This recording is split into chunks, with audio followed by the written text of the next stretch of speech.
ಸ್ನೇಹಿತ ನಮ್ಮ ಅಜ್ಜವರು ನಮಗೆಲ್ಲ ಮಾರ್ಗದರ್ಶಕರು ಯಾರು ಚಳಿಗೆ ಶ್ರೀಗಳು. ಅವ್ರು ನೋಡ್ರಿ ಎಷ್ಟು ವಿಶೇಷವಾದಂತಹ ಕಾರ್ಯಕ್ರಮಗಳನ್ನು ಹಮ್ಮಿಕೊಂತಾರೆ ಅಂದ್ರೆ ಜನಮಾನಸದಲ್ಲಿ ಅಚ್ಚಳಿಯಲ್ಲಿ ಉಳಿಬೇಕು. ಅದು ಅಂತ ಕಾರ್ಯಕ್ರಮವನ್ನು ಆಯ್ಕೆ ಮಾಡ್ತಾರ.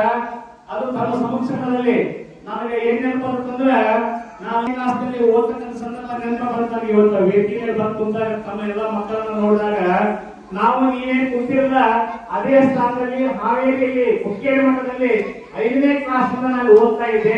ಈಗ ನೀವು ಕಪ್ಪಿ ಹಾಕೊಂಡು ಕುಂತಿರಲ್ಲ ಅದೇ ತರ ನಾನು ಕೂತ್ಕೊಂಡಲ್ಲಿ ಆ ಸಂದರ್ಭದಲ್ಲಿ ಓದಿದೆ. ಅವಾಗ ಸ್ವಾಮಿಗಳ ಆಶೀರ್ವಾದ, ಶಿವಲಿಂಗ ಸ್ವಾಮಿಗಳವರು ಮತ್ತು ಶಿವಸೋಮ ಸ್ವಾಮಿಗಳ ಆಶೀರ್ವಾದದಿಂದ ಉತ್ತಮವಾದಂತಹ ಶಿಕ್ಷಣ ಪಡೆದು ಇವತ್ತು ನಾವೀಗ ಬಂದಿದ್ದೀನಿ ಅಂತಂದ್ರೆ ನಮ್ಮ ಮಠಗಳೇ ಸಾಕ್ಷಿ. ಸಾಕಷ್ಟು ಮಠಗಳು ಸಮಾಜದಲ್ಲಿ ಉನ್ನತವಾದ ಶಿಕ್ಷಣವನ್ನು ಕೊಡಲಿಕ್ಕೆ ಮುಂಚೂಣಿ ಇಲ್ಲರು. ಅದರಲ್ಲಿ ಒಂದು ಹೂವಿಸಿಗಿ ವಿರಕ್ತ ಮಠ ಅಂದ್ರೆ ತಪ್ಪಾಗಲಿಕ್ಕಾಗದು.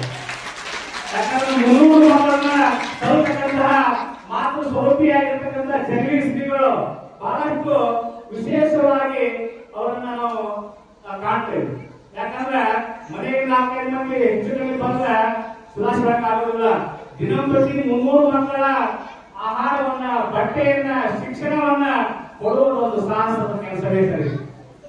ಅಂತ ಮಹತ್ ಕಾರ್ಯವನ್ನ ಹೂವಿಸಿಗಿ ವಿರಕ್ತ ಮಠ ಮಾಡ್ತದೆ. ನನಗೆ ಭಾರತ ಹೆಮ್ಮೆ. 2ನೇ ಸಿದ್ಧಗಂಗಾ ಏನೈತಲ್ಲ ಅದು ಹೂವಿಸಿಗಿ ವಿರಕ್ತ ಮಠ ಅಂತಂದು ಸಾರಿ ಹೇಳ್ಬೇಕಾಗ್ತದೆ. ಆ ಸಂದರ್ಭ ನೋಡಿಲ್ಲ. ಯಾಕಂದ್ರೆ ಎಲ್ಲ ತುಂಬಿದೆ. ಇನ್ನೂ ಮಕ್ಕಳು ಜಾಸ್ತಿ ಆಗ್ತಾರೆ, ಕಡಿಮೆ ಆಗೋದಿಲ್ಲ. ಯಾಕಂದ್ರೆ ಬಹಳಷ್ಟು ಮಕ್ಕಳು ಶಿಕ್ಷಣದಿಂದ ವಂಚಿತರಾಗಬಾರ್ದು. ಆ ಶಿಕ್ಷಣದಿಂದ ವಂಚಿತರಾಗಬಾರ್ದು ಅನ್ನೋ ಉದ್ದೇಶದಿಂದ ಮಠ ಮಾನ್ಯಗಳಿಂದ ಕೆಲಸ ಮಾಡ್ತಾ ಇದ್ರು. ಆ ಮಠ ಮಾನ್ಯಗಳಿಗೆ ನಾವೆಲ್ಲ ವಿಧೇಯರಾಗಿರೋಣ. ಜೋರಾದ ಚಪ್ಪಾಳೆ ನಮ್ಮ ಶ್ರೀಗಳಿಗೆ ಬರಬೇಕು ಅಂತ